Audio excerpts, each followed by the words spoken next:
Le Canada fait face à une crise politique et économique majeure et Donald Trump compte bien en profiter. Il y a quelques jours, vous le savez si vous suivez régulièrement ce format, on analysait la volonté de Donald Trump de récupérer le Groenland. Mais aujourd'hui donc, on va analyser un autre pays menacé par Donald Trump, j'ai nommé donc le Canada. Salut, c'est Hugo, j'espère que vous allez bien. C'est le sujet à la une des actualités du jour. Alors on en avait parlé au début du mois, le 6 janvier, le Premier ministre du Canada, Justin Trudeau, a annoncé sa démission. Il était à la tête du pays depuis près de 10 ans, puisque oui, pour rappel, au Canada, c'est bien le Premier ministre qui mène l'action de l'État. Sauf que, Justin Trudeau faisait face à une pression de plus en plus importante et une impopularité grandissante au fil des semaines. Bon, et pour être très précis, parce que je sais qu'il y a des Canadiens quand même qui nous regardent, Justin Trudeau a déclaré qu'il resterait en poste jusqu'à l'élection de son successeur. Il reste donc pour l'instant à la tête du parti et du gouvernement canadien. Initialement, les prochaines élections devaient se tenir en octobre, mais finalement elles auront lieu le 24 mars. On aura l'occasion donc d'en reparler. Alors déjà, comment expliquer la démission de Justin Trudeau? Eh bien en fait, le pays fait face à plusieurs crises et notamment à la plus grosse crise de logement de l'histoire du Canada. Une crise dont Justin Trudeau est largement tenu responsable par l'opposition et par une partie de la population. Alors déjà, il y a un taux d'inoccupation moyen, donc un taux de logement vide qui est extrêmement faible. On parle de 1,5% en 2023. Et le Canada aujourd'hui fait face en fait à une pénurie de logements sans précédent. Selon la Société canadienne d'hypothèques et de logements, le pays devrait en théorie construire 3,5 millions de logements supplémentaires d'ici 2030 pour que le coût des logements reste abordable sur le marché. Sauf que en 2023, il y en a seulement 223 000 qui ont été construits. C'est donc un chiffre bien en dessous des besoins identifiés et ça ne va pas assez vite en quelque sorte sur cet aspect. Ce qu'il faut comprendre, c'est qu'avec un nombre de logements libre qui est très limité, y compris dans des grandes villes, eh bien le prix des loyers s'envole. C'est donc cette logique de l'offre et de la demande. En 2023, on a donc assisté à une augmentation de 11% en moyenne des prix des loyers au Canada, avec, vous l'imaginez, des écarts selon les villes.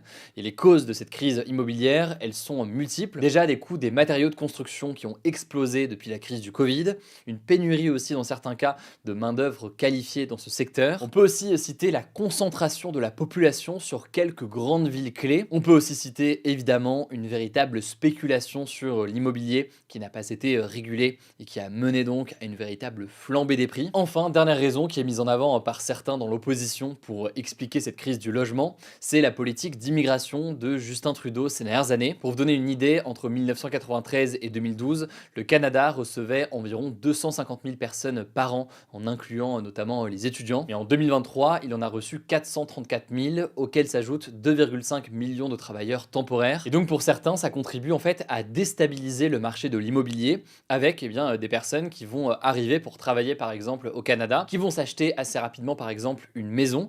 Et d'ailleurs, ce qu'on peut noter du coup, c'est que en réaction à tout ça, le gouvernement canadien a interdit l'achat de maisons par des étrangers au Canada jusqu'en 2027, hormis quelques situations particulières. C'est une interdiction qui est en vigueur jusqu'en 2027. Bref, tout cela mène à une flambée des loyers, à des prix aussi d'achat qui font que grimper, le tout avec en parallèle des salaires qui n'augmentent pas aussi vite, ce qui met donc dans une extrême difficulté les habitants sur place. Alors je le disais, parmi les mesures, le gouvernement canadien a aussi limité temporairement les visas pour les étudiants étrangers et a encouragé la conversion de bureaux vides en logements, mais ça reste insuffisant face à l'ampleur de la crise selon l'opposition. Parallèle à tout ça, je ne vous apprends rien, il y a eu une inflation importante ces dernières années, ce qui a contribué au mécontentement de la population à de nombreuses situations difficiles, même si on peut tout de même noter, c'est un signe positif pour le Canada, que l'inflation a commencé à ralentir ces derniers mois. Bon, mais je vous l'ai dit, c'est pas qu'une crise économique, c'est aussi une crise politique. Déjà en septembre dernier, le gouvernement de Justin Trudeau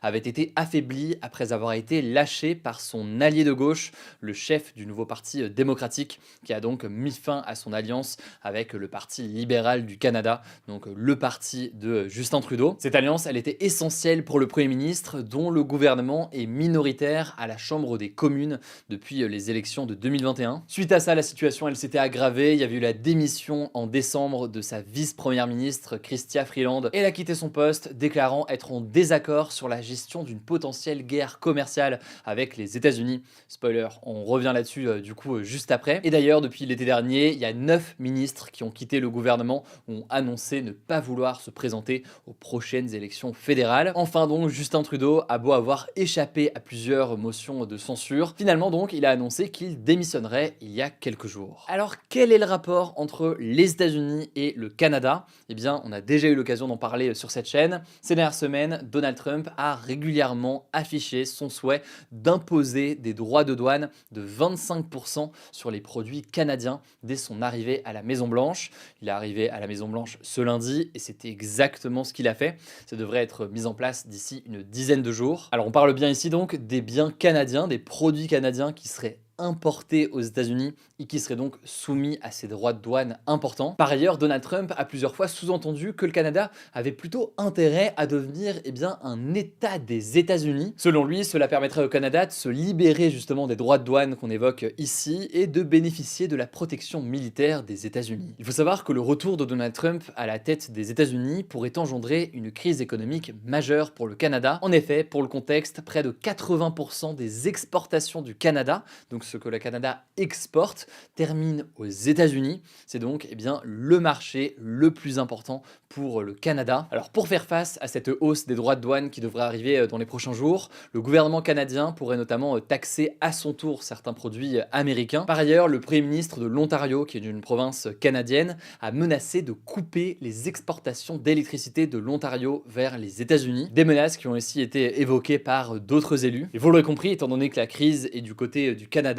il semblerait que Donald Trump actuellement soit en position de force face aux dirigeants du pays. Quoi qu'il en soit, on continuera à suivre tout ça dans les prochains jours, surtout que je sais que vous êtes nombreux sur place à suivre ce format des actus du jour. Au passage, un petit mot concernant Donald Trump avant de passer au reste de l'actualité. Je voulais faire un petit point tout de même sur les dernières annonces de Trump en complément des actus du jour qu'on a publié hier. Donald Trump a décrété l'urgence nationale à la frontière entre le Mexique et les États-Unis. Ça permet notamment à Trump de mobiliser des militaires dans la zone pour, je cite, repousser l'invasion désastreuse des États-Unis selon Donald Trump. Mais il a aussi annoncé deux retraits, le retrait des États-Unis de l'Organisation mondiale de la santé, mais aussi le retrait des États-Unis des accords de Paris. Les accords de Paris, c'est donc ce traité international de lutte contre le réchauffement climatique. Il avait déjà d'ailleurs quitté ce traité en 2017, mais Biden l'avait réintégré ensuite. On suivra évidemment tout ça dans les prochains jours, et je le rappelle, on a publié une nouvelle vidéo sur notre chaîne YouTube dédiée au grand format qui porte spécifiquement sur Donald Trump et pourquoi est-ce qu'il a des pouvoirs plus étendus que jamais aujourd'hui. Vous êtes près d'1 million déjà à l'avoir vu depuis dimanche. Merci vraiment pour votre confiance. On va continuer à faire des formats longs comme celui-ci. Je vous mets le lien en description si vous n'êtes pas encore abonné à cette chaîne. Je vous laisse avec Léa pour les actualités en bref et je reviens juste après. Merci Hugo et bonjour à tous. On commence avec cette actu. Plus de 900 camions d'aide humanitaire sont entrés dans la bande de Gaza ce lundi, au lendemain de l'entrée en vigueur de la trêve entre Israël et le Hamas. Il s'ajoute aux 630 camions d'aide humanitaire qui sont entrés à Gaza ce dimanche, selon l'ONU, dont 300 d'entre eux qui sont destinés au nord de l'enclave. C'est donc plus que le minimum fixé par l'accord de cessez-le-feu qui prévoit au moins 600 camions par jour. Ces véhicules d'aide humanitaire contiennent notamment de la nourriture et de l'eau, alors que les 2 millions d'habitants du territoire font face à une situation humanitaire catastrophique. Parallèlement à ça, le Qatar, qui est l'un des pays garants de cet accord de trêve, a annoncé l'envoi de plus d'1 million de litres de carburant par jour pendant 10 jours vers la bande de Gaza. Le ministère des Affaires étrangères du Qatar a précisé que cette cargaison servira notamment, je cite, à fournir en électricité les hôpitaux et les abris pour déplacer. Deuxième actu, le président de la Colombie, un pays situé en Amérique du Sud, a décrété l'état d'urgence ce lundi suite aux nombreux affrontements entre des guérillas dans le pays qui ont fait plus de 100 morts et environ 20 000 déplacés en moins d'une semaine. En fait, des organisations rebelles se disputent le contrôle du territoire à la frontière avec le Venezuela, le sud amazonien et une zone du nord de la Colombie pour contrôler le narcotrafic dans le pays. À noter que la Colombie est le premier producteur mondial de cocaïne. Alors concrètement, l'état d'urgence permet au gouvernement de prendre des mesures extraordinaires, de débloquer des ressources financières ou encore de restreindre la mobilité au sein du pays. L'état d'urgence intérieur, qui est autorisé par la Constitution, donc la norme suprême du pays, peut être autorisé pour une période maximale de 90 jours et prolongé 2 fois. Troisième actu, en France, le président Emmanuel Macron a affirmé vouloir mobiliser, je cite, davantage l'engage de jeunes volontaires en renfort des armées face à une accélération des menaces, en citant notamment la guerre en Ukraine. C'est ce qu'il a déclaré ce lundi lorsqu'il a adressé ses vœux traditionnels aux armées. Alors parmi ses propositions,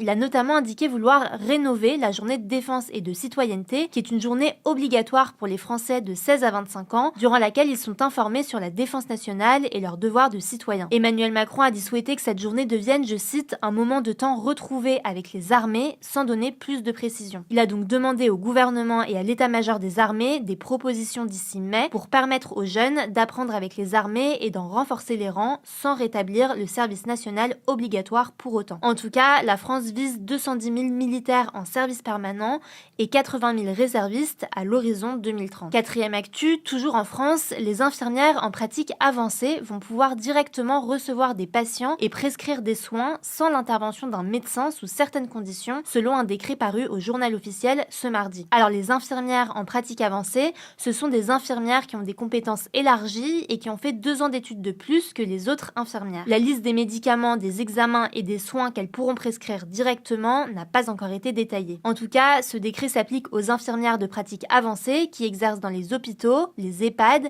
les centres de santé ou les maisons de santé, mais pas celles qui exercent en libéral. Cinquième actu, en 2024, près de 40 000 animaux ont été adoptés en France selon la Société protectrice des animaux, donc la SPA. C'est moins qu'en 2023 où plus de 40 500 animaux avaient été adoptés. Cette baisse, elle est particulièrement marquée pour les chiens avec 11 683 placements, soit une baisse de 6,4%. Selon la SPA, cette baisse, elle s'explique notamment par le contexte économique difficile, mais aussi par l'abandon de chiens issus de races à la mode qui nécessitent des connaissances spécifiques et dont l'éducation demande plus de temps et d'investissement. Les adoptions de chats ont quant à elles augmenté de 2% en 2024. À noter aussi que le nombre d'animaux recueillis par la SPA a baissé de 2,5% en 2024 avec plus de 43 700 animaux abandonnés ou maltraités. Et on finit avec cette actu, la billetterie de la SNCF pour les vacances de Pâques et les ponts du mois de mai ouvrira ce mercredi dès 6h du matin. Ça concerne les trajets du 31 mars au 11 mai inclus. Il sera donc possible de réserver des billets sur l'ensemble des TGV Inouï et Intercités sur cette période. L'entreprise a précisé que toutes les destinations de Ouigo grande vitesse sont ouvertes jusqu'au 4 juillet 2025. Cette billetterie comprend donc les vacances de printemps. À noter que la SNCF a mis en place la tarification dynamique, ce qui veut dire que les prix varient en fonction de la disponibilité et de la demande. Merci beaucoup Léa pour ces actualités en bref. Alors je le disais,